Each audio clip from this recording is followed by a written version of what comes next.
Senang sekali kita bisa berkumpul kembali pada malam hari ini. Sahabat-sahabat super dimanapun Anda berada, bagi Anda yang rutin mengikuti, berarti setiap Rabu malam dan Sabtu malam adalah malam inspirasi untuk membuat kita bisa menaiki tangga-tangga kehidupan yang lebih tinggi lagi. Dan malam ini bahkan melejit. Tema kita melejit di masa sulit. Amin. Jadi tema yang super sekali pada malam hari ini. Bukan begitu Pak Asid? Super sekali Pak Yoyo yang baik hatinya. Malam Rabu dan malam Sabtu itu memang malam yang ditunggu-tunggu. Begitu juga saya malam hari ini sudah tidak sabar lagi untuk mendengarkan pencerahan dari Pak Mario yang baik hatinya. Terima kasih Pak Yoyo. Super sekali Pak Aziz. Mari kita sambut Bapak Mario Teguh. Silakan Pak Mario. Terima kasih. Selamat malam Pak Yoyo, Pak Rahmat, Pak Aziz, dan semua sahabat saya yang baik hatinya di ruang keluarga webinar MTSC malam ini. Terima kasih atas kesediaan baik hati Anda untuk menyediakan 90 menit dari waktu Anda yang berharga untuk bersama-sama kami mendiskusikan cara-cara yang sebetulnya sudah kita ketahui dan sadari, hanya mungkin membutuhkan penguatan. Kita itu lebih bersemangat kalau kita tahu kita tidak sendirian di dalam masalah kita. Kita bersemangat kalau kita melihat orang lain mengupayakan dengan antusias, seperti kita waktu masih anak-anak dulu. Mainan kita abaikan, tapi begitu ada anak kecil yang mau mainan kita justru menginginkannya. Nah, kehidupan ini seperti begitu. Kita butuh orang-orang yang sepenanggungan, senasib, tapi yang semangatnya positif.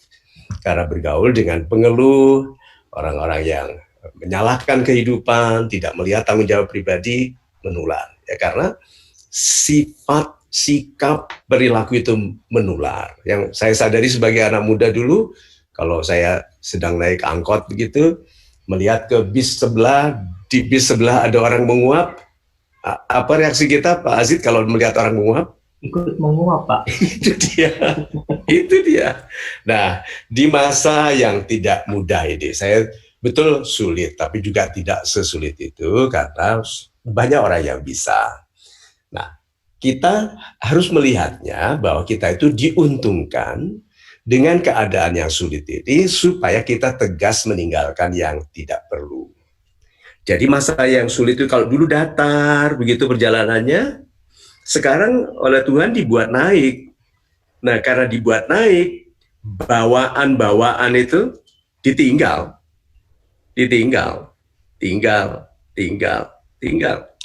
Ayo, yang dengan tegas kita tinggal adalah orang yang hanya mengganggu, pikiran yang hanya melemahkan semangat. Itu isu, hoax, diskusi-diskusi yang tidak penting, kepercayaan kita yang diabaikan, pengabdian kita yang diabaikan, itu ditinggal saja. Kenapa? Tanpa mereka juga, tolong pikirkan ini, dulu Anda tidak pernah kenal orang-orang tidak baik itu. Dan dulu hidup Anda baik sekali. So, kenapa Anda harus membawa mereka di dalam kehidupan yang tidak mudah ini? Jadi kalau gitu, shedding, seperti ular, tokek, cecak kan melepas kulitnya kalau tumbuh. Nah, di masa sulit kita itu juga harus shed. Lepaskan yang selama ini mengganggu. Orang-orang tidak baik, orang-orang yang hanya parasit, yang mengambil keuntungan dari kita, merugikan kita, tapi mengambil keuntungan, orang-orang itu harus di-shed, dibebaskan. Lalu satu lagi sikap. Sikap yang membuat kita lemah, malas, tidak tertarik lagi berdoa, begitu, bertanya tentang keadilan Tuhan, dan semua yang menjadikan kita justru semakin merasa kesulitan. Itu. Super sekali Pak Mario. Lalu bagaimana kita bisa mengalihkan perhatian dan pikiran kita dari kesulitan dan masalah yang ada di depan kita, Pak Mario? Karena kan biasanya kalau ada masalah, kita lebih cenderung jadi fokus ke masalah tersebut. Oh iya, betul. Kesempatan, kalau orang bilang kesempatan tidak datang 2 kali, saya tidak setuju. Kesempatan itu datang 365 hari per tahun. Yang membuat kita tidak melihat kesempatan itu, waktu pintu tertutup ini, kita itu marah. Gitu. Kita melihat ke sini. Jadi yang menjadikan kita kecil hati itu karena mata kita tertuju kepada pintu yang tertutup. Bukan melihat alternatif lain, karena kadang-kadang untuk keluar kan tidak harus melalui pintu. Kadang-kadang jendela, kadang-kadang lubang angin, gitu. Nah, jadi kalau gitu, banyak orang itu matanya terpaku pada pintu yang tertutup. Padahal, kalau dia mau berharapan baik dan percaya pada kasih sayang Tuhan, dia akan mencoba mendorong pintu ini karena ternyata banyak pintu yang tertutup itu hanya tertutup tapi tidak terkunci. Jadi tugas kita adalah mencoba mendorong. Nah, kita itu kadang-kadang marah karena pintu yang sekarang tertutup itu besar sekali, pintu yang ada kecil. Siapa yang memberitahu Anda bahwa pintu kecil itu tidak menuntun kepada pintu yang lebih besar lagi dan gerbang yang lebih besar nanti? Itu loh yang namanya berprasangka buruk. Berarti yang kecil ini disyukuri dulu, yang ini dilihat sebagai penyaluran. Karena kalau kita berjalan ke satu arah, dilarang oleh Tuhan, dilarang, kan berarti maksudnya kan tidak ke sana, tapi ke arah lain. Nah, kalau gitu syukuri yang ada walaupun kelihatannya kecil, karena semua yang besar itu dituntun dari yang kecil, sebagaimana kita dulu yang tidak selamat kalau tidak ditolong oleh ibu. Tulang ubun-ubun kita lunak, detak jantung kita kelihatan di sini karena gerakannya. Kita semua dari keadaan yang lemah itu lalu diperkuat, lalu memperkuat diri menjadi kita sekarang. Itu Pak Yoyo. Super sekali Pak Mario. Jadi Pak Mario, Yes, pintu yang tertutup itu belum tentu terkunci. itu Super dia. sekali. super. Terima kasih Pak Mario. Terima kasih. Menarik sekali Pak Yoyo yang baik hatinya. Terima kasih. Pak Mario, Yes. ada satu hal yang ingin saya tanyakan Silakan. mengenai syukur itu Pak. Banyak juga di antara kita yang di masa sulit ini justru lebih bersyukur. Ya sudahlah, memang keadaanku sulit seperti ini ya, saya nerima saja lah. Bagaimana Pak Mario menyikapi ini supaya bisa melejit tapi dengan sikap yang seperti ini Pak Mario? Mohon pencerahan Pak Mario yang baik hatinya. Ya, saya senang sekali mendengar orang bersyukur dalam penderitaan, dalam sakit. Tapi kadang-kadang saya juga agak curiga karena itu ada seperti kepalsuan gitu. Alhamdulillah saya sakit gitu. Saya melihatnya kadang-kadang benar nih bersyukur gitu. Karena kalau bersyukur nanti bisa lupa loh bahwa kita bertanggung jawab atas kesehatan kita. Jadi bisa nggak di situ ada sebetulnya penyesalan?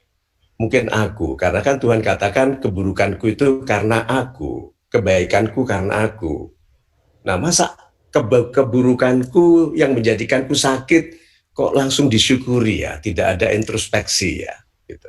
Jadi keadaan seperti sekarang sulit ini, jangan langsung disyukuri, introspeksi dulu. Contohnya saja, yang sekarang kelimpungan karena tidak punya uang, karena tidak menabung, karena boros, karena membawa uangnya ke bank sebelum uangnya ada. Pinjam uang sebelum ada kemampuan membayar. Berapa banyak sekarang? Artis yang sangat mewah sebelum COVID-19 sekarang menderita sekali.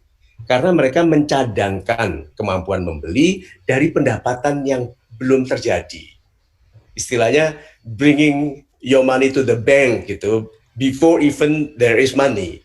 Nah, jadi orang-orang seperti ini mungkin jangan langsung bersyukur dulu karena nanti menutupi pengertian bahwa Anda telah bertanggung jawab bagi kesulitan itu. Jadi introspeksi dulu. Oh ya, jadi dan itu saya lakukan sendiri. Terima kasih Tuhan, kesulitanku di dalam masa ini karena aku sebelumnya telah ya jumowo sombong, menyepelekan, itu kan taking it for granted bahwa income akan ada. Seperti banyak orang menyepelekan kasih sayang pasangan hidupnya. Tidak harus karena berpisah, bercerai atau apapun, tapi karena diambil Tuhan. Kan katanya nilai dari cinta itu paling terasa keindahannya pada menit-menit terakhir. Nah, menit-menit terakhir kesulitan hidup sudah terjadi. Sudah. Berhentinya pendapatan, dikuranginya pendapatan, disisihkannya kita karena kita termasuk yang non significant employee yang tidak begitu penting, tidak dianggap kontribusinya bisa digantikan, disisihkan sekarang. Nah, dalam keadaan seperti ini, dalam keadaan kita disisihkan, dikurangi, dipinggirkan, dilemahkan, bahkan dicabut karpet di bawahnya. Berapa banyak orang sekarang sedang berdiri di atas karpet, karpetnya dicabut. Langsung toh. Nah, pada saat itu introspeksi dulu. Karena kitalah penyebab dari kesulitan. Itu harus ikhlas. Saya dulu sebagai anak muda nggak mau menerima itu sepenuhnya. Tapi setelah lebih tua gitu, ya sekecil-kecilnya kita ada sombongnya. Kemarin kita bicara dengan beberapa orang yang bilang, saya ini perfectionist. Perfectionist. How can an imperfect person be perfectionist? Bagaimana orang yang tidak sempurna menjadi perfectionist? Gitu. Itu bentuk keangkuhan. Nah, itu juga menjadi kontributor bagi masalah. Nah, jadi di masa sulit ini bersih-bersih dulu, di-shed dulu, dilunturkan, dicopot, dirontokkan hal-hal yang membebani. Lalu supaya you come up clean, gitu. Seperti burung merak yang terbang dari ashes, dari bara api lalu keluar. Kenapa? Sudah ringan, sudah bersih. Nah, sehingga ini gambaran sederhananya, sahabat-sahabat saya yang baik hatinya, supaya tidak berfokus kepada yang jatuh menekan kita, perhatikan ini adalah kasur tiup. Anak-anak kecil kan suka tidur di kasur tiup. Nah, kalau ada sesuatu yang besar jatuh, pasti yang di sini terdorong naik. Ada tuh ayah yang jahil sekali, loncat sehingga anaknya yang kecil itu terlempar dan terpaksa pegangan di lampu di atas. Nah, kita itu sekarang sedang di sini. COVID jatuh, kita terlontar. Jadi kalau gitu, share, dibersihkan supaya betul-betul kita terbangnya bersih, clean, clear. Nah, dalam perjalanan naik itu apa yang dilakukan Pak Azir? Kan kita waktu kita itu tidak dibanting sebetulnya, yang dibanting itu sebelah kita, pendapatan, pekerjaan gitu toh, kitanya terlontar, ringan sekali ke udara dan resikonya jatuh kan. Nah, betul. Apa yang kita lakukan waktu kita melayang ke atas ini? Melenting terbang, Pak. Iya, terbang. Orang yang terbang padahal tidak punya sayap apa? Jeritan hatinya. Mencari-cari, meminta tolong, Pak. Doa, Pak. Doa, Pak. Berdoa, gitu. Ada teman-teman saya di Amerika yang tidak percaya kepada Tuhan. Tapi beberapa orang sakit, kanker, gitu. Waktu kumpul-kumpul bicara tentang Tuhan malu, gitu. Tapi saya terbuka saja, saya bilang memang orang di depan banyak orang malu karena dia tidak terbiasa menyebut Tuhan. Tetapi dalam kesendiriannya yang sakit itu, pasti dia bicara kepada Tuhan. So kita itu di dalam keadaan seperti itu, terlontar ke atas itu berdoa. Nah, apa masalahnya dari orang-orang yang berdoa, Pak Aziz? Menunggu lama dijawabnya, Pak. Itu dia. Jadi kan pertanyaan orang yang berdoa itu kan kapan? Iya. Betul, Pak. Ya, sahabat-sahabat saya di ruang webinar kita, saya tidak bisa lihat Anda, tapi tolong angkat tangan bersama saya yang sedang menunggu doa. Oh juga ya. Semua menunggu jawaban doa. Nah, pertanyaannya ini logikanya, yuk kita pelan-pelan naik ya. Waktu kita terlempar ke atas, kan kita berdoa. Terus masih belum dijawab, no, no, no. Itu artinya apa? Pak Yoyo dan Pak Aziz, wakili teman-teman kita yang lain. Artinya apa kok masih belum dijawab? Artinya sudah dijawab tapi belum sesuai. Betul. Mungkin di sini yes, dikasih istri yang baik, suami yang baik, anak yang baik, pekerjaan yang baik, sudah ada tabungan, itu sudah banyak yes. Tapi kan tetap ada yang no, toh? Iya. Ya, kenapa? Belum pantas, Pak. Itu Ada dia. yang menjawab belum pantas. Ada yang menjawab. Ada yang Super, menjawab. super sekali. Good. Karena kita belum pantas, toh? Betul. Kita sudah memantaskan diri. Sudah memantaskan diri, masih no, no, no, no.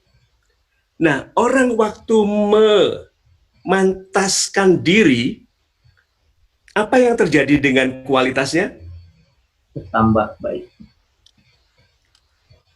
Kualitasnya saya tulis merah ya, berarti naik ya? Baik. Kualitasnya naik ya? Good. Tapi kan masih no, berarti apa? Perlu ditambah lagi, Pak. Bukan perlu ditambah, Pak. Oleh Tuhan sedang ditinggikan. Ada yang lebih baik.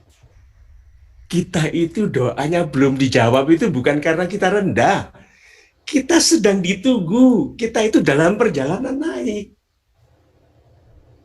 Karena kalau kita ditaruh di sini, contohnya ya, ada doa yang nggak pantas di dalam sini, dapat di sini sombong, dapat di sini lupa, dapat di sini kan bener kan, ternyata pikiranku benar, itu memang harus begini tuh. Saya sudah cukup mengalami banyak masalah dalam kehidupan ini sampai tidak berani lagi mengatakan itu. Bener kan, aku bener, sudah tidak berani lagi mengatakan itu, karena itu bentuk kesombongan. Nah, jadi nantinya akhirnya kita selalu waktu no, no, no, akhirnya yes di sini. Waktu yes, lihat, pangkat kita sudah apa, lihat. Lalu kebaikan yang kita lakukan di dalam masa itu banyak sekali. Kan banyak di antara kita sekarang sedang mengeluh, kenapa? Baik, belum dapat hasil nih, baik, gitu kan bertanya-tanya. Aku ini udah baik loh, kok belum? Ya berarti kita tuh sedang di sini, sedang naik. Jadi kalau gitu, sebetulnya kita itu bukan melejit. Sebetulnya itu kalau kita ikhlas, kita itu dilejitkan. Super sekali Pak Mario yang baik hatinya, dilejitkan. Satu kata yang sangat menginspirasi sekali. Terima kasih Pak Mario yang baik hatinya. Terima kasih. Pak Mario, terkait tadi bersih-bersih, istilahnya kalau orang-orang yang kurang baik, kita singkirkan, tapi kalau justru malah kita ditinggalkan oleh orang-orang yang misalnya pelanggan kita mulai meninggalkan kita, atau partner bisnis kita yang kita andalkan malah meninggalkan kita, karyawan terbaik kita meninggalkan kita, karena situasinya sedang sulit, seringkali terjadi seperti itu kita mesti bagaimana Pak Mario? Oke. Waktu kita tenggelam, banyak di antara kita sekarang ini yang sedang melihat banyak gelembung udara naik ke atas, sedang dalam proses tenggelam. Apa gerakan berenangnya orang yang tenggelam, yang sedang tidak tenggelam? Beraturan, Pak. Meronta-ronta. Itu dia istilahnya meronta. Itu customernya diambil, partnernya diambil, investornya menarik diri, gitu toh, pinjamannya di callback, gitu. Kita meronta. Nah, di dalam meronta itu kan sifatnya ada dua, toh, protes atau menerima.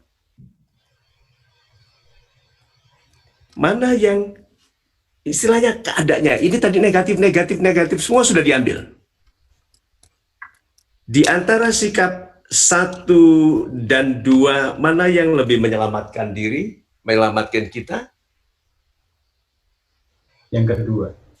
Ikhlas. Menerima. Gitu. Karena hanya setelah kita menerima, langkah berikutnya unhampered. Hanya karena setelah kita ikhlas menerima yang terjadi, langkah berikutnya betul-betul bersih dari hambatan mental orang yang masih protes, orang yang masih mengeluh, orang yang masih meronta. Itu ada hambatan mental, tidak bersih kita. Jadi kalau ikhlas ya sudah, memang yuk ini sahabat-sahabat saya yang baik hatinya. Latihan yuk, sebutkan ini. Walaupun belum tentu Anda setuju. Katakan saja bahwa aku banyak salah. Sehingga aku masuk dalam masa sulit ini. Salahku tidak selalu karena aku berdosa, tetapi lalai. Yaitu aku sombong, aku menyepelekan, aku membanggakan diriku, aku menggampangkan, menganggap itu akan selalu ada, taking it for granted, gitu. Nah, itu tanggung jawabnya. Kemudian apa? Aku kurang ramah, aku kurang santun, aku kurang tepat waktu, aku kurang proper. Itu ada teman kita kasih kita kenalkan ke proyek besar, jadi sudah bukan puluhan miliar lagi. Lalu dimintakan, Pak bisa minta proposal dan company profile, dikirimkan ketikan biasa. Dikirimkan. Dia bilang, loh Pak, ya harus lengkap. Ya nanti kalau sudah dapat kontraknya baru kita kasih yang lengkap. Bayangkan. Pernah tahu yang begitu Pak Rahmat? Pernah, Pak. Pernah. Itu. Nah orang seperti itu loh. Pasti masuk dalam masa yang sulit. Kenapa? Dia tidak mempermudah orang lain. Berarti selama ini ada perilaku dia yang mempersulit orang lain, yang karena kehidupan ini seperti main tenis melawan dinding, orang yang mempersulit orang lain akan dipersulit hidupnya. Nah, jadi kalau begitu, ikhlas yuk, terima. Setelah itu kita move on, betul-betul bersih, karena kalau tidak ikhlas, masih ada protesnya, masih menyalahkan kehidupan, menyalahkan orang lain, menyesal, aduh tahu gitu gua, tahu gitu, kan ada yang masih gitu loh, tahu gitu, tahu. Ya, yang namanya tahu gitu kan di masa lalu. Penyesalan itu selalu terlambat. Kalau awal itu namanya pendaftaran. Nah, jadi kalau gitu, sahabat-sahabat saya baik hatinya malam ini, be very clean, be very light, yang ringan, yang bersih. Move on, gitu. Jangan gunakan tenaga yang dibutuhkan bagi kesegaran, keceriaan, dan kecantasan Anda, ketegasan, kecepatan, gitu ya. Sekarang digunakan untuk menyesal, merasa bersalah. Ya memang betul merasa bersalah, tapi jangan hukum diri seperti itu. Gitu.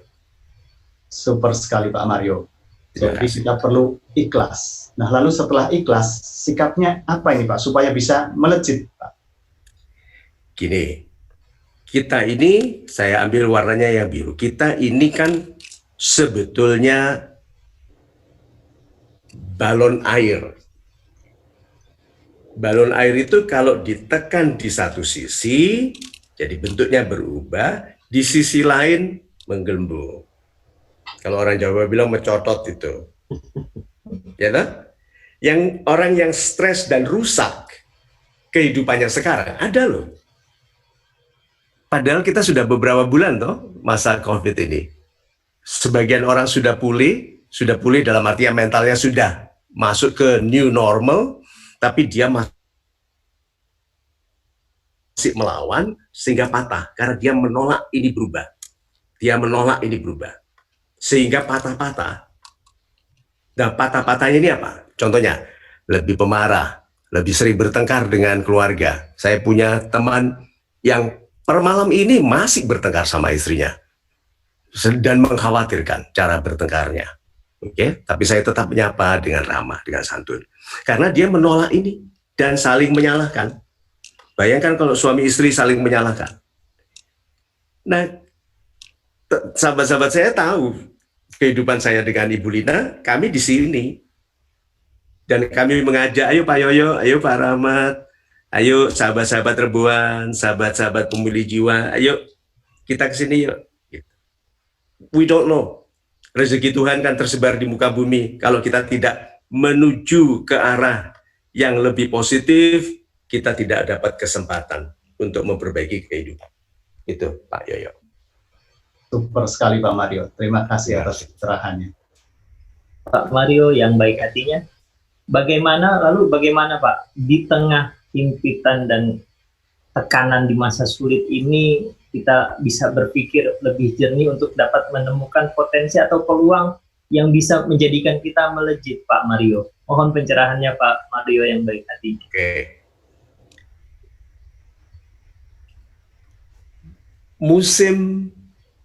Musim rezeki yang kita anggap aman dan pasti dapat dari gaji sudah sangat terganggu. Ini kan dulu orang gajian itu tenang sekali. Masuk nggak masuk, sakit, cuti, masih digaji. Sekarang tidak. Perusahaan, pemimpin, organisasi lebih tegas mengenai apa yang akan dibayarkan kepada orang berdasarkan kontribusinya. Nah, jadi karena musim pemberian ini sudah tidak lagi populer, sekarang harus ada upaya hustling. Hustle itu meronta-ronta, menyeruak, dusel, dorong-dorong, maju, hustling. Dulu kata hustle ini agak negatif. Sampai seorang penipu pun disebut hustler. Gitu. Tetapi sekarang we all have to hustle. Buka-buka gitu. Bukan ikut ya, bukan ikut, tapi mendorong gitu, menyeruak, masuk. Itu harus begitu. Tidak lagi seperti dulu. Aman gitu. Bisa dibayangkan tuh orang-orang yang sudah gaji merasakan aman cari pensiun lagi, padahal masih muda. Tapi cita-citanya dapat uang pensiun, padahal dia tahu ayahnya mengeluh pensiunnya kecil. Tapi ibunya bilang enak ada pensiunnya. Nah, itu mental anak-anak yang menunggu gaji dan mencita-citakan pensiun tidak mungkin hustle. Anak-anak yang mau hustle ini tidak lagi peduli dengan pemberian teratur, pemberian rutin. Dia bilang, aku tidak untuk diberi. Aku mau mengambil. Nah, prakteknya adalah, apakah Anda membangun gitu hubungan baik dengan orang yang saling menguntungkan? Ini simbolnya untung. Simbolnya untung. Dari keuntungan ini dia akan kasih uang. Dari keuntungan ini kita kasih dia uang. Dan segala sesuatu yang ekivalen ke uang. Yang sebanding dengan uang. Nah, sekarang pertanyaan kepada Pak Azid, Pak Yoyo, Pak Rahmat, dan semua sahabat di ruang keluarga kita malam ini. Apakah teman Anda berkurang di dalam masa COVID ini atau teman Anda bertambah? Bertambah, Pak Mario. Bertambah, Pak. Bertambahnya Bertambah. di mana? Ya. Bertambahnya di mana? Bertambah banyak yang meminta tolong, Pak.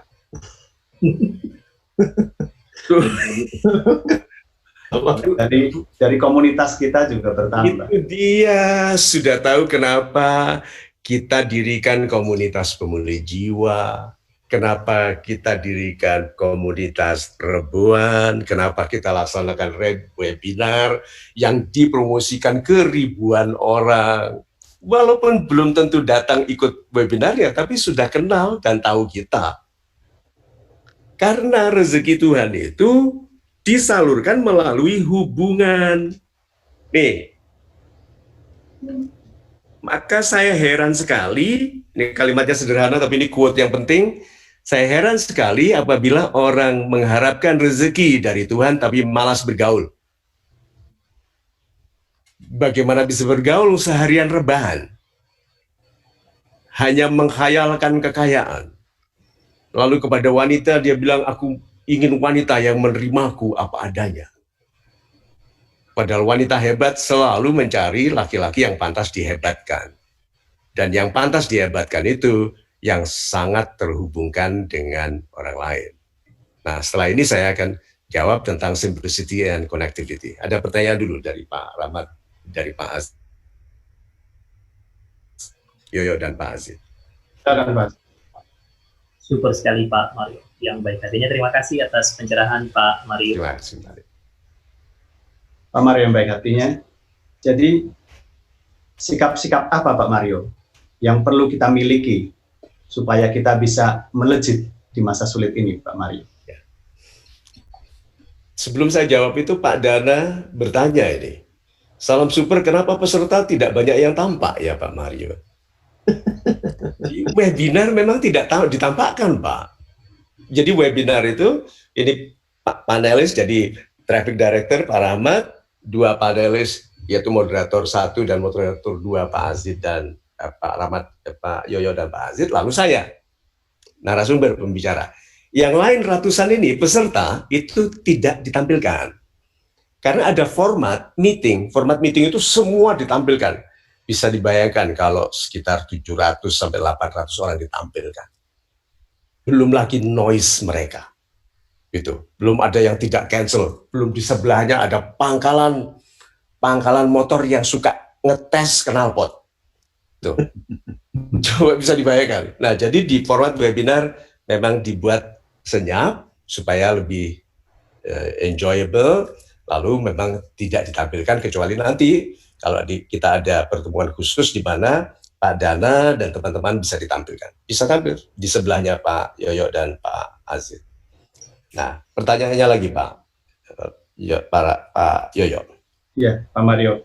Jadi sikap-sikap apa yang perlu kita miliki supaya kita bisa melejit di masa sulit ini, Pak Mario? Super sekali. Ini kita. Oke, ini banyak orang. Banyak orang. Sudah pernah ungkapan 1000 teman kurang, 1 musuh terlalu banyak. Sudah. Ya. Ya, betul. Jadi ini 1000 teman ini kurang. Tapi 1 orang saja memusuhi kita sudah terlalu banyak. Nah, berarti kalau begitu kunci dari sukses di masyarakat itu adalah keterhubungan. Bahasa Indonesianya keterhubungan. Bahasa Inggrisnya connectivity. Berarti orang-orang yang mau melejit di masa yang tidak mudah harus sangat terhubungkan dengan orang lain. Itu sebabnya sekarang mungkin banyak yang menyepelekan kartu nama selama ini, tapi sekarang bukan lagi kartu nama. Alamat email, WhatsApp, social media accounts, kehadiran Anda di webinar, di Zoom seperti ini. Ingat 3 hal yang saya sudah sampaikan minggu lalu. Wajah Anda, suara Anda, pesan Anda. Nah, bagaimana kita bisa sukses kalau tidak connect? Karena ini connect-nya 2 orang ini akan saling menguntungkan. Ini, oke.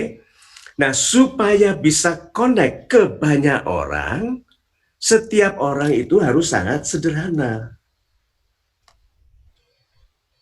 Karena sulit sekali orang yang kompleks terhubungkan dengan semua orang, dengan banyak orang. Berarti sekarang kalau ini connectivity, berarti yang satunya lagi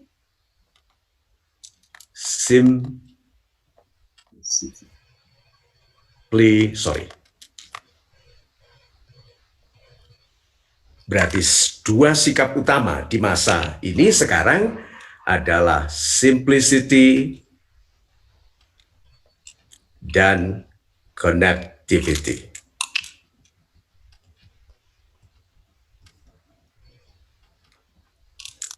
Anda pribadi yang sederhana sekali, tidak kompleks. Sederhana itu berarti apa? Pagi ramah, siang ramah, sore ramah, malam ramah, besok ramah. Ramah waktu bicara di telepon, ramah waktu kirim email, ramah komennya di sosial media. Itu simple. Yang kompleks itu pagi marah, siang gampang tersinggung, malam suka bergosip, itu pagi peragu, siang agresif, maksa orang lain, marah lagi, itu orang kompleks. Bayangkan, kalau Anda hidup dengan orang seperti itu, yang sepagi sesore, sesiang semalam beda. Jadi kalau gitu, be very simple, supaya orang itu gampang ngeplek sama kita. Nah, salah satu pendekatan pribadi yang saya gunakan untuk melayani Anda semua, 10 tahun di televisi, 15 tahun di radio, 5 tahun di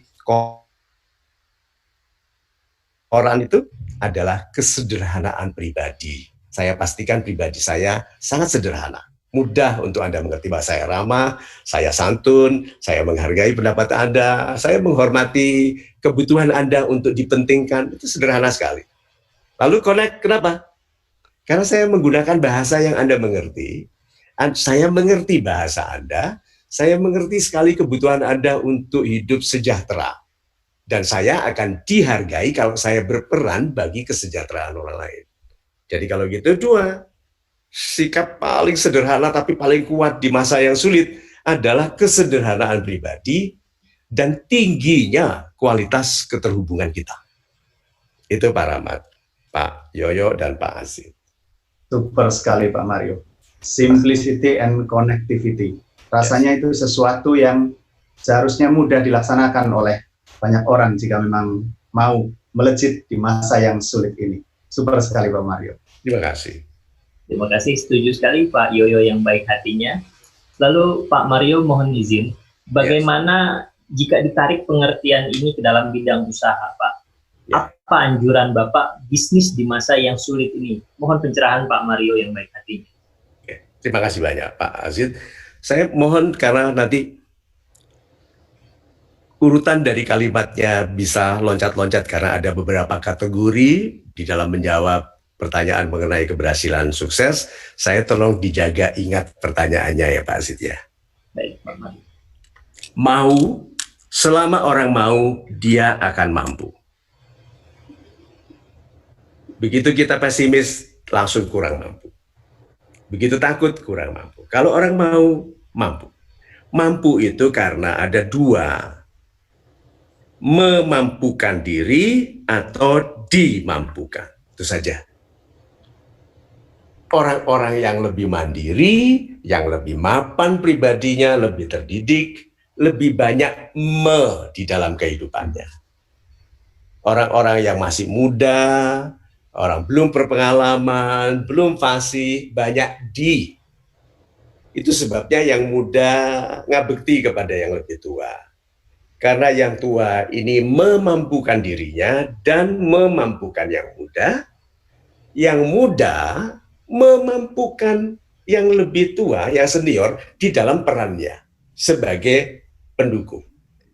Tapi kalau dia berhubungan dengan orang tua yang baik, orang tua ini memampukan sehingga net-net anak muda yang beruntung itu dimampukan. Nah sekarang sahabat-sahabat saya yang baik hatinya, nih dari Pak Saiful, Zakaria, semua nih ya yang bertanya di sini, Ibu Yeni, Ibu Tia, Pak Erwin, Ibu Nurhas, Liza. Ini saya tanya sekarang. Anda itu tipe yang banyak memampukan orang lain, mencapai kebutuhan dan keinginannya, atau Anda yang masih membutuhkan dimampukan oleh orang lain? Pak Aziz, yang mana? Mewakili yang muda. Saya lebih memilih memampukan, Pak. Memampukan orang lain, Pak. Memampukan orang lain. Di dalam memampukan itu, Bapak dimampukan nggak? Dimampukan oleh Tuhan, Pak. Oh, jadi orang lain tidak ya?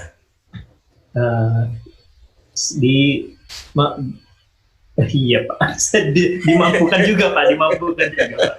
Begini loh ya. Betul, segala sesuatu itu dimampukan oleh Tuhan. Tetapi Tuhan itu juga mengambil penampilan di balik wajah manusia biasa. Di balik wajah itu ada harapan Tuhan, ada standarnya Tuhan, ada tuntunan Tuhan, gitu. Sehingga kalau kita hanya mengharapkan dimampukan oleh Tuhan, tapi menyepelekan hubungan baik dengan sesama, tolong diingat ya, bahwa kesukaan Tuhan kepada kita dicerminkan pada kesukaan orang kepada kita. Kalau Anda disukai, dicintai banyak orang, itu tanda. Memang betul tidak ada kepastian 100%, tapi kalau Anda dicintai ya, bukan disukai karena ada niat diuntungkan. Itu. Bukannya Anda ditolong, didahulukan, dimuliakan karena ada pamrih, bukan itu. Kalau Anda dimuliakan oleh orang karena kesehatian, itu ada tanda kesukaan Tuhan kepada kita. Jadi kalau kita sekarang, Pak Aziz tanya, saya memampukan atau dimampukan? Pak Mario yang baik hatinya, Bapak dimampukan atau memampukan, Pak? Kelihatannya saya memampukan. Kelihatannya kita organize webinar, gitu kan, disystemize, direncanakan, sistemnya segala sesuatu, gitu. Kelihatannya kita memampukan. Tapi itu ratusan sahabat saya yang hadir di ruangan ini sekarang, kalau mereka tidak hadir, terjadi nggak webinar ini? Tidak, Pak. Tidak. Berarti sebetulnya apa? Kita, Mario Teguh Super Club MTSI, dimampukan. Itu. Kan keuntungan dari webinar ini kan diserapnya nanti, kalau dipakai. Tapi kita langsung sudah dimampukan, webinarnya dihadiri banyak orang. Berarti net-net sebetulnya kita itu dimampukan. Memang tugas kita semakin senior memampukan, tetapi kita semua masih dimampukan. Kepala daerah, gubernur, kepala negara dimampukan oleh yang dipimpinnya. Itu Pak Aziz. Super sekali Pak Mario yang baik hatinya. Jadi sebetulnya kita itu dimampukan. Terima kasih atas pencerahan Pak Mario. Saya ingatkan Pak Aziz untuk mengingatkan saya. Baik, tentang bisnis bagaimana, gitu toh? Iya Pak. Satu masalah dari banyak bisnis di Indonesia dan sebetulnya di dunia, tebak ya, ini masalah utama, yaitu tidak laku. Tidak laku. Ini masalah utama kita sekarang. Ada teman Audrey sekolah di luar negeri, sekarang gajinya hanya 12,5% dari gaji sebelum COVID. Berapa miliar orang tuanya membiayai dia kuliah di luar negeri? Coba bisa dibayangkan itu. Apartemen di luar negeri itu jauh lebih mahal daripada apartemen yang ada di Jakarta sekarang. Tuh. Tapi setelah lulus digaji UMR dan sekarang dikurangi menjadi hanya 12,5%. Kenapa? Karena perusahaannya tidak laku lagi. Jadi masa sulit adalah masa di mana cara-cara lama kita tidak bisa digunakan menghasilkan sama. Para salesman tahu sekarang. Teknik penjualan, prospecting, itu kan teknik presentasinya berubah sama sekali, total. Pendekatan, kalau dulu bisa via email blast, sekarang ada pendekatan-pendekatan lain yang secara online. Kenapa? Karena cara-cara lama hasilnya sudah tidak sebaik dulu lagi. Tidak laku. Berarti kalau gitu, dan berarti kita sekarang akan dibayar mahal sekali oleh banyak bisnis kalau kita memampukan mereka untuk apa Pak? Laku. Berarti mereka semua harus dimampukan.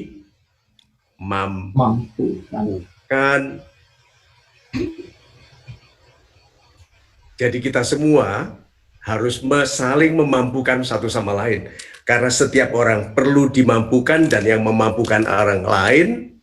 Kalau gitu di dalam masa sulit ini, karena cara itu adalah cara kita berarti dibutuhkan juga cara orang lain. Berarti kerjasama. Berarti cooperation. Berarti sekarang perusahaan, ini organisasi tidak lagi seperti memberikan kontrak untuk mengerjakan, jadi bukan kontrak untuk execute, tetapi kontraknya adalah kerja sama. Kalau Anda bantu, kami menghasilkan, kita bagi keuntungannya. Tidak seperti dulu. Kita bayar, you lakukan ya. Nanti kita menganggap ini kita akan diuntungkan. Tapi di dalam masa yang sulit, sebagian besar tugas dan penugasan adalah kerjasama. Pak Yoyo, you sell for me. Gitu. If you succeed, kita bukan lagi profit sharing, tapi namanya performance sharing. Kita share performance. Nah, itu masuk akal di masa yang tidak ada garansi bahwa upaya kita akan menghasilkan penjualan yang baik. Itu Pak Yoyo, Pak Hasid. Super sekali Pak Mario yang baik hatinya. Mohon izin saya untuk menyampaikan pertanyaan dari beberapa sahabat-sahabat yang super. Silakan. Ada pertanyaan dari Pak Ronald Wilson. Beliau bertanya, Pak Mario, saya mau bertanya bagaimana hubungan rezeki yang tidak lepas dengan silaturahim itu kan sudah terkoneksi dengan baik, Pak. Pertanyaannya, bagaimana jika saya berbisnis sendiri dengan cara beriklan di media sosial? Apakah ini satu cara yang baik? Mohon pencerahan Pak Mario yang baik tadi. Sudah korelasi Baik. dengan silaturahim. Pak Ronald ya? Pak Ronald Wilson. Ya, itu baik Pak. Saya memulai karir saya sebagai motivator dengan satu kalimat sederhana, Pak. Hadirkan. Jadi nasihatnya ke saya adalah hadirkan dirimu Mario di depan siapapun, lalu bicaralah. Motivator kan didengarkan, lalu pelan-pelan dihargai kata-katanya, lalu pelan-pelan dihormati, lalu pelan-pelan dituruti. Nah, dituruti bukan keuntungannya motivator ya, dituruti keuntungan dari yang melaksanakan nasihatnya. Nah, berarti kalau begitu, sahabat-sahabat saya yang baik hatinya, sekarang apapun yang menghadirkan nama Anda adalah marketing. Hadir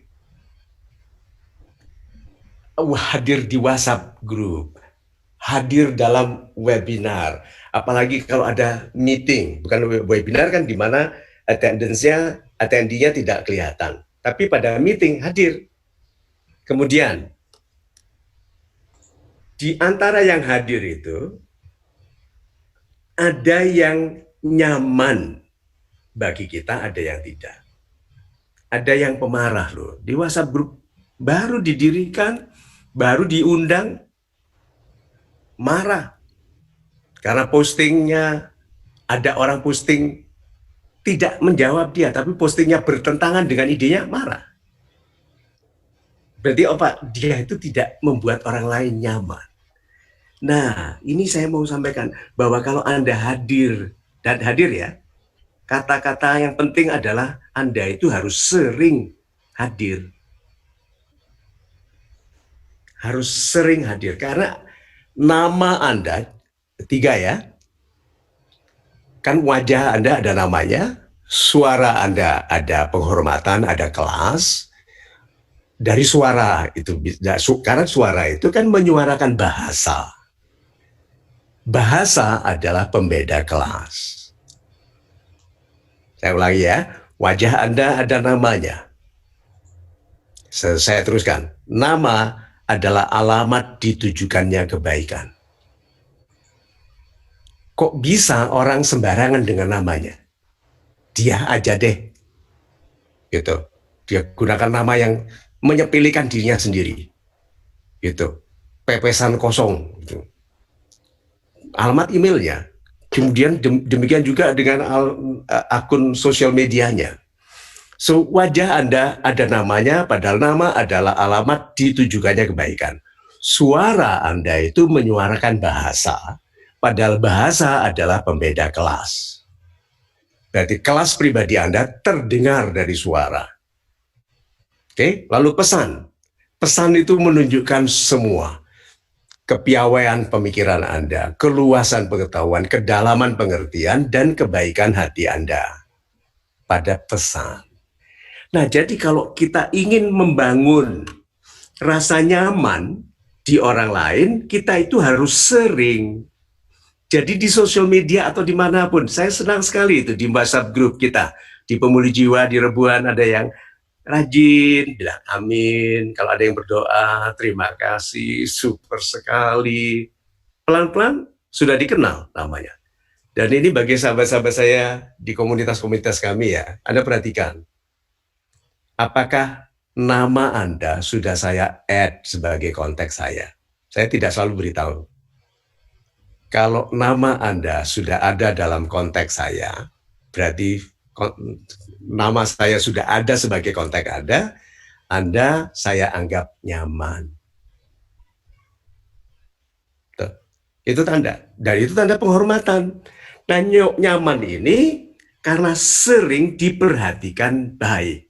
Nah, sekarang saya gunakan satu kata penting sekali bagi anak muda. Kita, anak muda itu, semua sedang menunggu ditemukan.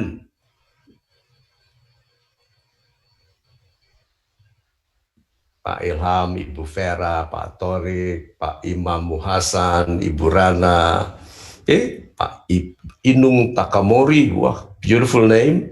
Ini sebuah menunggu ditemukan toh. Karena ditemukan partner, ditemukan employee, ditemukan pemegang penyandang dana, penyandang teknologi, coba partner untuk lahan, partner untuk izin. Nah, kalau Anda mau ditemukan, sering-seringlah tampil. Social media itu salah satunya. Facebook itu adalah stasiun televisi pemberitaan terbesar di dunia, tapi tidak punya stasiun, tidak punya wartawan, tidak punya fotografer. Karena semua dilaksanakan oleh fans. Nah, berarti kalau gitu sudah banyak berubah. Nah, berarti kalau gitu social media seperti Facebook bagi Anda adalah koran Anda, televisi Anda. Ini sekarang. Ini kan televisi kita sekarang. Ada yang bilang, Pak, kembali dong di TV. TV belum tentu Anda tonton sekarang. Anda sekarang nonton ini kan. Ada 4 layar toh di kehidupan kita ini.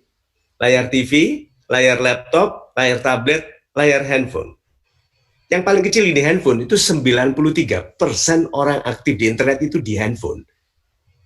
Untuk apa lagi layar yang besar-besar itu? See? Berarti kalau begitu, hadirlah yang sering. Nah, perasaan nyaman ini yang membuat Anda ditemukan, saya tuliskan dalam satu istilah, setelah itu saya serahkan waktunya kembali ke Pak Yoyo dan Pak Azid, ada istilah level of comfort. Anda kalau panggil tukang listrik, perbaiki masalah di rumah, tukang air, pasti Anda panggil tukang yang itu saja. Kenapa orang susah move on, padahal dikhianati? Karena sudah comfortable bahkan dengan seorang penipu. Tingkat kenyamanan orang dengan Anda itu penting sekali. Sekarang berarti tidak mudah ya untuk saya membantu Anda merasa nyaman dengan saya pribadi, dengan Ibu Lina, dengan keluarga saya, dengan pelayanan, dengan MTSC, dengan tim saya. Tidak mudah ya, dan untuk jangka waktu yang lama. Berarti kalau gitu yang muda-muda jangan mengeluh.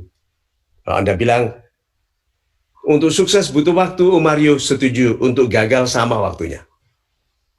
You tidak sukses 50 tahun, you berarti menggunakan 50 tahun untuk gagal. Ya tapi kan lama Pak, ya itu sebabnya tandanya harus segera dimulai. Gitu. Ya enak Pak Mario dulu memulai waktu semuanya gampang. Ya betul, sekarang juga gampang bagi orang di masa depan. Mulai sekarang. Itu Pak Yoyo, Pak Azid. Super sekali. Terima kasih Pak Mario yang baik hatinya, sangat mencerahkan sekali Pak. Terima kasih banyak. Saya mau memberi kesempatan pada Pak Mario jika ingin menyapa rekan-rekan yang ada di chat Pak Mario. Ya, ini banyak sekali. Ini Pak Hinge Hartanto ya. Kemudian Ibu Hinge. Itu Hinge, itu Ibu. Ya. Oh, mohon maaf. Berarti Pak Yoyo kenal secara pribadi ya. Ibu Dwi Hari, kemudian Pak Pur, LBG. Bukan main pesannya bagus-bagus. Ya, Ibu Louis, ini anggota grup kita ya. Saya sebutnya Pak kemarin, mohon maaf Ibu Louis, dari Surabaya. Dan betul-betul orang Surabaya karena menulisnya bukan Surabaya, tapi Surabaya. Pak Roni Abdillah, Pak Andi Lau, bukan main. Dari Hongkong bisa datang kemari. Super. Ya, udah banyak sekali nih, Pak Purnama Sidik dari Lembang, Pak Heri Safari, Pak Muhammad Ikhya, Ulumuddin, bukan main, Pak Yudis, Pak Dadang Rahmat, terima kasih banyak, Pak Ronald Romain. Apa ini beliau yang bertanya tadi? Betul. Lalu Pak, ya. Ini ada yang menggunakan merek handphone, jadi saya tidak baca. Pak Ongki, Pak Rohandi, Aziza, berarti ini wanita, Ibu Nur Hasliza tadi saya sudah sebut, terima kasih. Pak Waude ini berarti dari Makassar, dari ujung Pandang ya.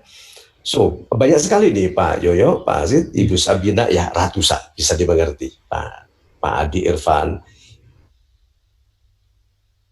Pada salam hormat dari DWP, saya kurang tahu DWP-nya. DWP KBRI Islamabad, Ibu Dina Syarif. Dari Islamabad. Main. Oh my God, terima kasih. Sangat tersanjung Ibu menyapa dari sana. Bukan Michael.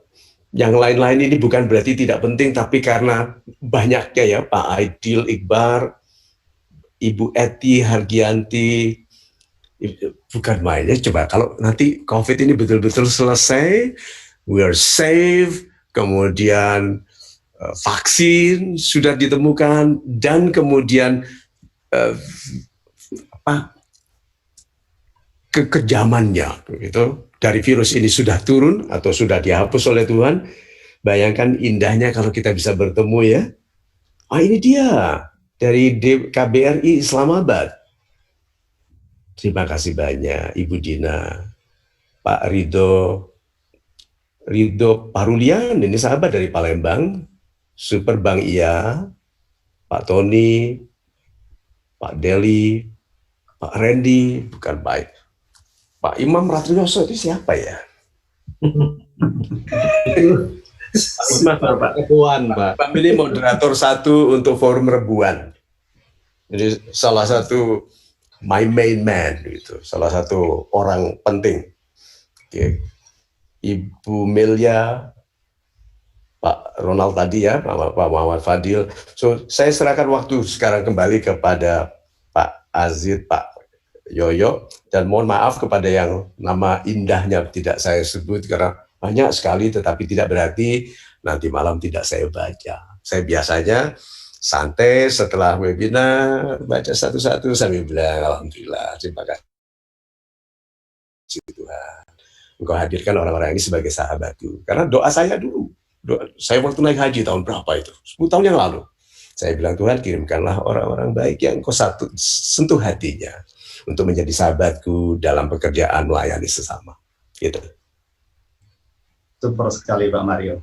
Terima kasih. Saya ingin membacakan pertanyaan dari audiens, memang ini tidak ada namanya.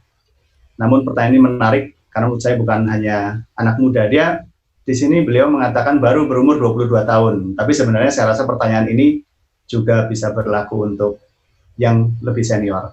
Jadi beliau menanyakan sebenarnya kekhawatiran tentang karir, lalu pencapaian, apakah diperlukan atau tidak, Pak Mario? Lalu bagaimana dengan peran kepasrahan di dalam proses? Karena tidak menutup kemungkinan berlomba dalam kesuksesan itu selalu terjadi. Betul.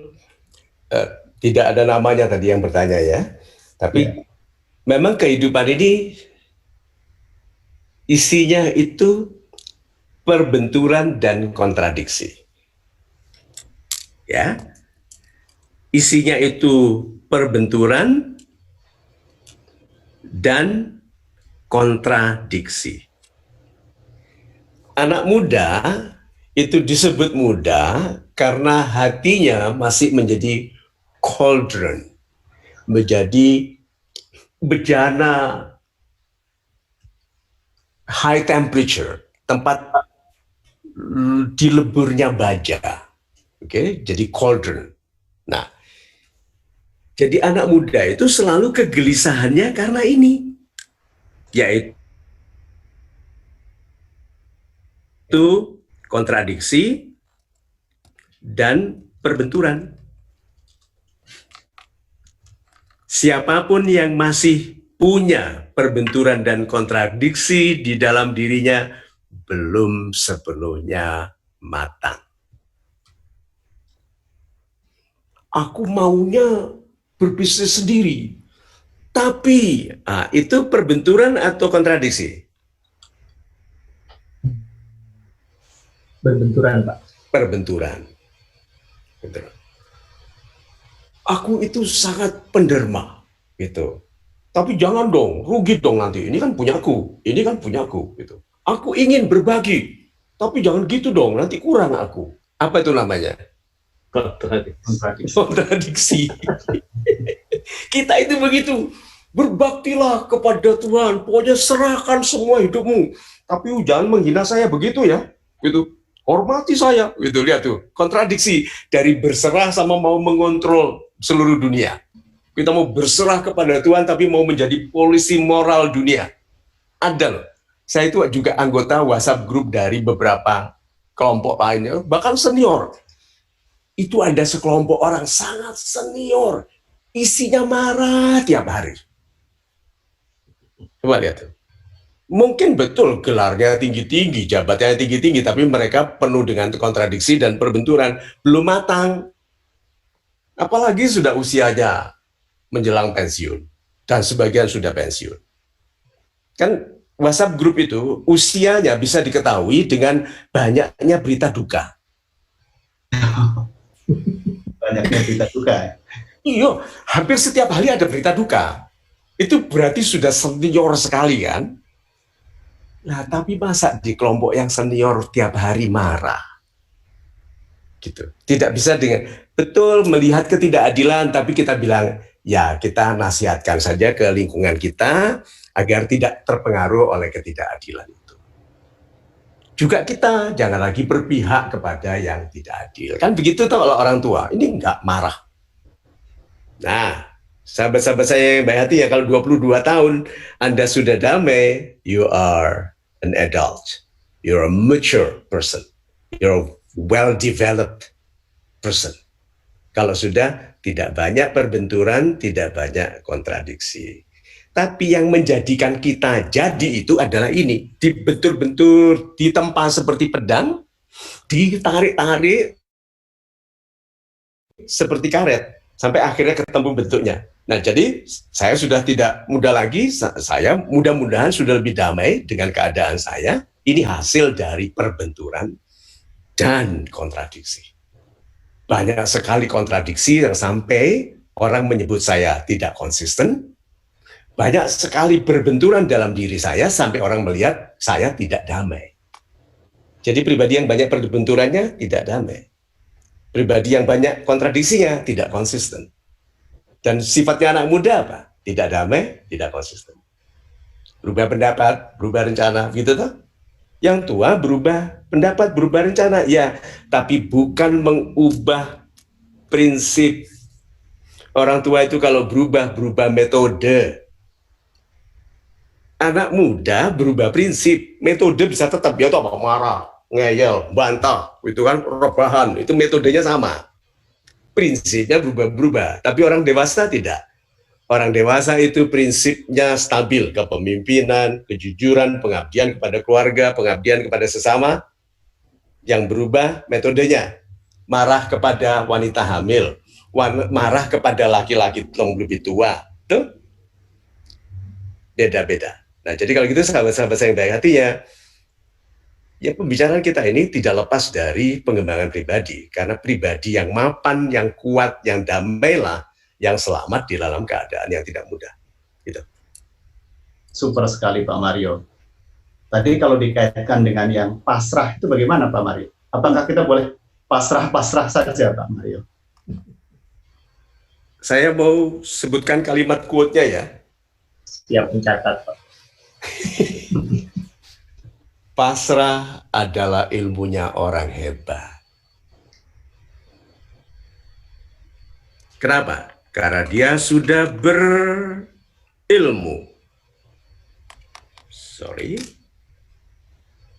Dia sudah riset. Dia sudah buat trial and success. Jadi bukan trial and error, trial and success. Dia invest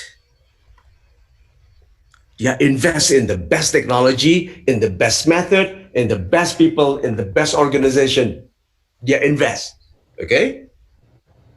Setelah dia lakukan semuanya, baru dia pasrah. Berapa banyak orang belum apa-apa sudah pasrah? Sekolah belum benar, nabung enggak, menyantunkan diri tidak, membaikkan penerimaan di dalam lingkungannya. Itu dia datangkan kalau anak yang menjadikan dirinya diterima dengan baik, kalau ketemu orang, apa kabar guys, I love you all, thank you very much, thank you for having me, gitu kan, ramah, senyum, gitu, ini perilakunya. Dan itu saya lakukan, walau pertama kali seperti palsu, karena saya bukan aslinya begitu, tapi kalau ketemu orang, it's an honor to see you, gitu, lama-lama menjadi pribadi saya. Tapi kan ada loh teman saya itu datang, ngelayat, dia bilang, kok sepi begini, kayak ada yang meninggal aja. Ya memang ngelayat, banyak kan itu. Nah berarti ada anak muda yang belum apa-apa sudah pasrah. Nah yang itu namanya bukan pasrah, Pak Yoyo, itu yang namanya menyerah. Pasrah itu berserah. Nah yang diserahkannya kepada Tuhan adalah hasil, outcome. Kenapa? Dia sudah melakukan semua yang bisa dilakukannya. Nasihat sederhananya adalah lakukan yang bisa kau lakukan agar Tuhan melanjutkan yang tidak bisa kau lakukan. Kedua, jangan meminta Tuhan melakukan yang bisa kau lakukan. Jadi itu orang-orang kecil hati yang menyerah. Orang pasrah ini orang hebat. Karena hubungannya dengan Tuhan sempurna. Karena dia apa? Berserah.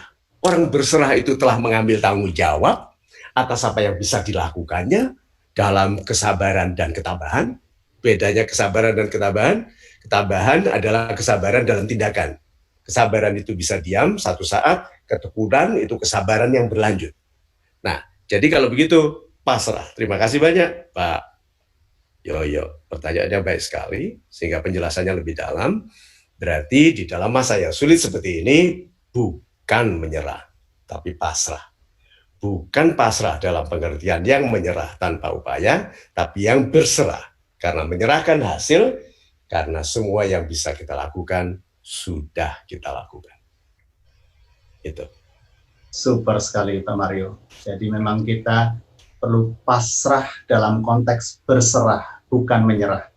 Super sekali Pak Mario. Terima kasih atas pencerahannya. Terima kasih. Super sekali Pak Mario yang baik hatinya. Mohon izin Pak Mario untuk membacakan satu pertanyaan dari sahabat super kita. Dari silakan. Bapak Ade Irfan. Ya. Pak Mario yang baik hatinya, bagaimana kita bisa menemukan kenyamanan saat bertemu dengan orang yang mau memampukan kita, tapi justru orang tersebut membuat kita tidak nyaman gitu. Mohon pencerahannya. Ada orang mau membantu, tapi kita sudah tidak nyaman dengan personalnya dulu, Pak. Oke. Mohon pencerahan. Ya. Pernah dengar chemistry itu ya? Pernah, Pak. Ya. Chemistry. Ini pernah dicoba nih beberapa satu kelompok itu ada yang tanya bagaimana caranya ikut WA grup Rebuan. Bisa kita undangkan Pak Rahmat. Boleh Pak. Pak Johannes Papahan. Pak Agung. Ini Pak Agung S. Ya, jadi gini, nanti saja pada akhir program, baik, Pak Rahmat sampaikan nomor WA grup di sini, tapi kita bahas dulu tentang chemistry. Oke. Jadi pernah diuji sekelompok laki-laki dan sekelompok wanita. Oke. Ini ceritanya agak aneh, tapi kan katanya motivator pengetahuannya harus luas. Demikian juga Anda, sahabat-sahabat saya yang baik hatinya, di atas semua karir, ada satu karir lagi, namanya penasihat. Jadi apapun bidang usaha Anda, bidang kompetensi Anda sedang menuju kelas yang namanya penasehat. Di bidang Anda penasihat. Nah, jadi biasakan berpikir secara luas. Ini saya contohkan salah satu contoh pemikiran seorang penyemangat, motivator, atau penasihat. Tidak lazim. Tapi ini sekelompok laki-laki, masih muda-muda, usia yang pantas untuk menikah. Yang wanita juga. Lalu mereka diberikan kaos.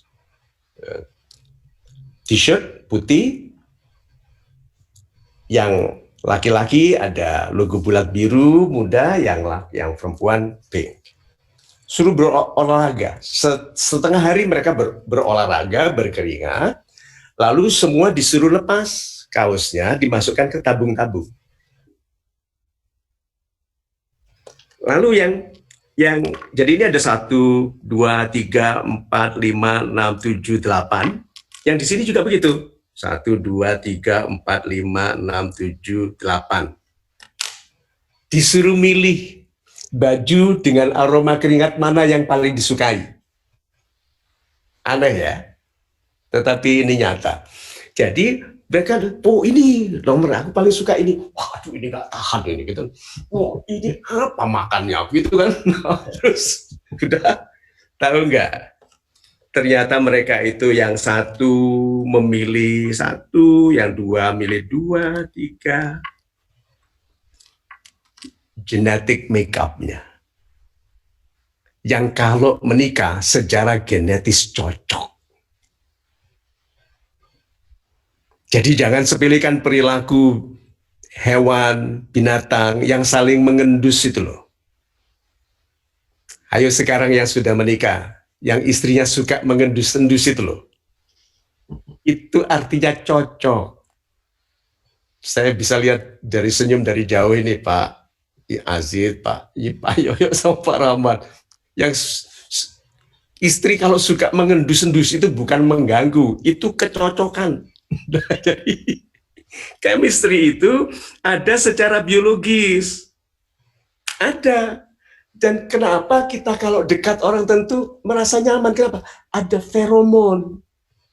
Ada aroma dari aroma hormonal itu yang dikenali oleh sensori kita sebagai cocok. Nah, jangan sepelekan loh itu. Nah, itu yang sifatnya biologis loh. Tapi ada yang sifatnya psikologis loh. Nah, ini pemarah nih, gak cocok sama aku. Oh ini mau menang sendiri nih, nggak cocok ini sama aku. Gitu. Orang ini selfish nih, mementingkan dirinya sendiri, nggak cocok. Oh ini lupa teman ini, sukses lupa teman ini, nggak cocok. Kan ada yang begitu. Nah jadi yang Pak Aziz tadi itu, orangnya mau membantu kita, tapi kita tidak cocok, berhati-hatilah. Itu saja. Ada maksudnya, Tuhan menaruh cara-cara di dalam sistem kita ini untuk merasa nyaman atau tidak nyaman dengan orang-orang tertentu. Itu. Super sekali Pak Mario yang baik hatinya. Terima kasih atas pencerahan Pak Mario. Just masih. Pak Mario, saya mau membacakan sebuah pertanyaan yang menurut saya ini pasti banyak ditanyakan pada masa-masa seperti ini, yaitu bagaimana caranya melihat sebuah kesempatan. Melihat sebuah kesempatan. Iya.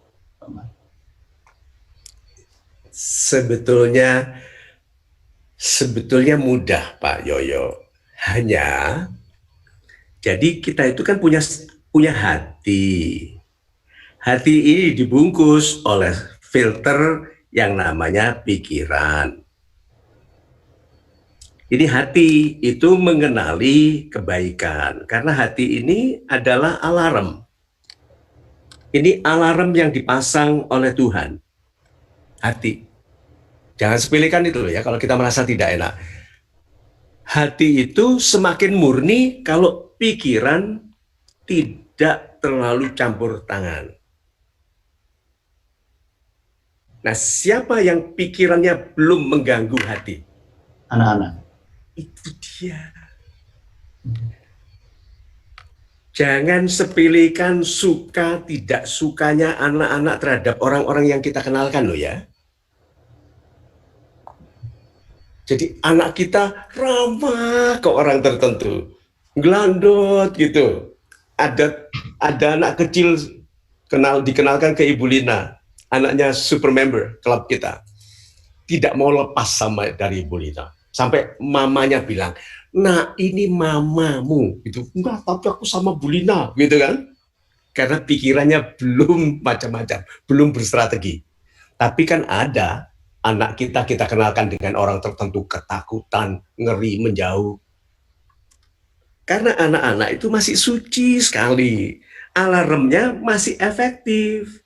Nah sahabat-sahabat saya yang baik hatinya, tidak usah anak-anak, kita saja kalau belajar memisahkan peran pikiran dan hati kita sama pekanya dengan anak-anak. Apalagi kalau pikiran kita melihat inconsistency.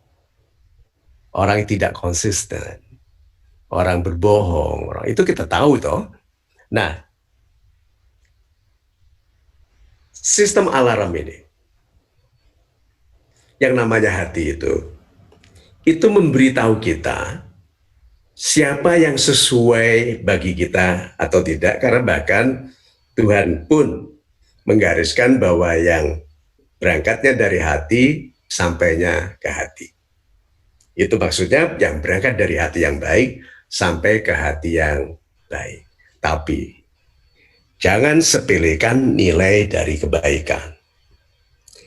Hati jahat tidak sambung ke hati baik. Dengarkan itu ya. Kalau ada orang jahat kan ada kecurigaan, ada nggak enak toh Pak Aziz, Pak Yoyo, Pak Rahmat. Ya. Tapi kebaikan itu ajaib. Kebaikan itu bahkan diterima oleh orang baik dan oleh orang jahat. Sejahat-jahatnya orang butuh guru yang baik bagi anak-anaknya. Sejahat-jahatnya orang butuh penjaga rumah yang amanah bagi keluarganya. Dan tidak jujurnya orang butuh akuntan yang jujur. Iya Pak Yoyo? Iya. Kita bangkir ya Pak ya? Iya. Kita tahu bangkir itu dipercayainya karena kejujurannya, integritinya. Nah itu, kalau seluruh dunia sudah tidak jujur, para orang jujur masih punya pekerjaan. Karena bahkan orang jahat pun akan mempercayai orang jujur. Nah, jadi jangan sepelekan kebaikan. Kebaikan itu mata uang yang diterima bahkan oleh orang jahat. Gitu. Super sekali Pak Mario. Terima kasih atas pencerahannya. Baik, Pak Mario yang baik hatinya, setelah pencerahan yang begitu luas, Pak Mario, Yes. untuk kami-kami yang saat ini memang sangat membutuhkan arahan untuk melangkah. Langkah apa sebaiknya yang harus kami lakukan untuk dapat melejit di masa sulit ini? Yang terdekat saat ini yang dapat kami lakukan, Pak Mario. Oke, kalau ini tangga yang perjalanannya ke sana, Pak, ya, berarti begini toh. Nah.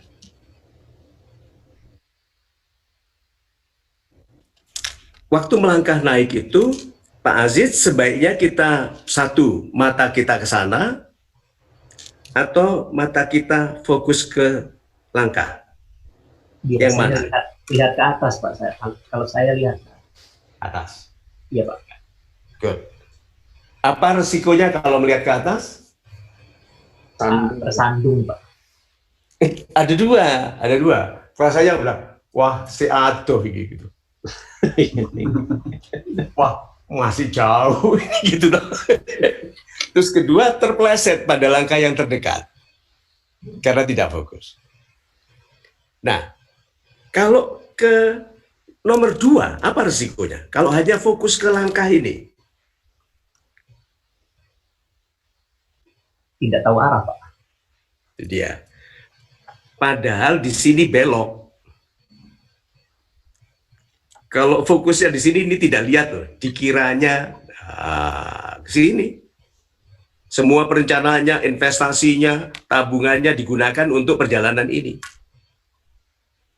Jadi kalau gitu, tidak boleh ada satu metode. Pernah dengar polisinya, kebijakannya tukang kayu? Palu.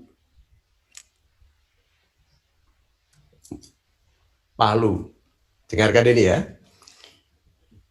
Tukang kayu yang alatnya hanya palu akan memperlakukan segala sesuatu seperti apa, Pak Aziz?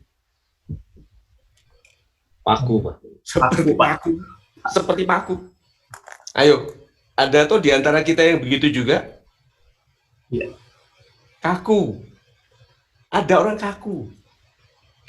Metodenya hanya satu, padahal tadi saya sampaikan, Pak, pemimpin itu prinsipnya tetap, metodenya yang fleksibel. Anak muda prinsipnya masih fleksibel, metodenya ngeyelan, marah, tersinggung, mutung, itu sulit dibangunkan kalau sudah terlanjur tidur, susah disuruh tidur kalau belum tidur. Nah, palu berarti orang yang menggunakan satu metode, padahal metode kan harus fleksibel. Tuh, palu. Satu lagi, kebijakan tukang kayu juga. Pernah nggak Pak Yoyo, Pak Aziz, Pak Rahmat, dan sahabat-sahabat saya di ruang keluarga ini, pernah nggak waktu motong kayu terlalu pendek? Pernah? Iya, pernah. Ya, saya memberikan ini hukumnya para tukang kayu, yaitu measure twice, cut once. Ngukur itu 2 kali, motong 1 kali. Kita itu ngukur 1 kali, motong berkali-kali. Tambah pendek. Iya. Nah, jadi kalau begitu, pegang 2 ini saja. Ada banyak, Pak. Saya tukang kayu. Saya di Amerika dulu waktu SMA sampai saya kuliah di Indiana. Saya juga jadi tukang kayu. Jadi carpenter, jadi tukang cat rumah juga. Jadi saya belajar bahwa tukang kayu itu punya hal-hal yang sederhana. Kenapa? Karena tiap hari dia bekerja di situ dan alat-alatnya berbahaya. Jadi kalau dia tidak punya metode yang pasti, yang baku, bahaya. Nah, saya kasih satu contoh lagi tentang tukang kayu. Setelah itu saya teruskan dengan topik yang lain, karena ini kan bukan menjadi tukang kayu di masa sulit. Nah, gini, ada seorang datang melamar mau menjadi tukang kayu. Bosnya ini, head carpenternya, menumpahkan paku, nggak sengaja. Tidak sengaja. Orang tua yang mapan, elegan, nggak sengaja. Jadi dia tumpahkan kotak paku, dia bilang ke anak muda itu, tolong, ini saya mau bersihkan ini, tapi diambil sama dia saat kercek gitu. Nah, waktu dipegang itu, dia serahkan ke anak muda ini. Sambil dia bersihin, sambil dia tunggu ya, gitu. Anak muda itu suruh itu. Beberapa orang dikasih beberapa genggam paku. Kira-kira, dia tanpa interview lagi, kira-kira siapa yang dipekerjakan? Karena memegang paku itu. Kira-kira. Yang menerima paku dengan genggaman, Pak. Genggam. Semuanya menerima paku genggam, tapi yang diterima tanpa tes adalah yang sambil menunggu dia atur kepala sama kepala, ujungnya sama ujung, kepala sama itu. Yang bukan tukang kayu dipegang aja, Pak. Yang tukang kayu, dia tahu dia harus ready untuk segera bekerja, jadi kepala semua pakunya diatur, ujungnya di satu, lalu ditaruh. Langsung untuk head carpenternya bilang, you're hired. Jadi, sekolah kehidupan itu betul-betul kehidupan. Itu, Pak Yoyo, Pak Azir, dan Pak Rahmat.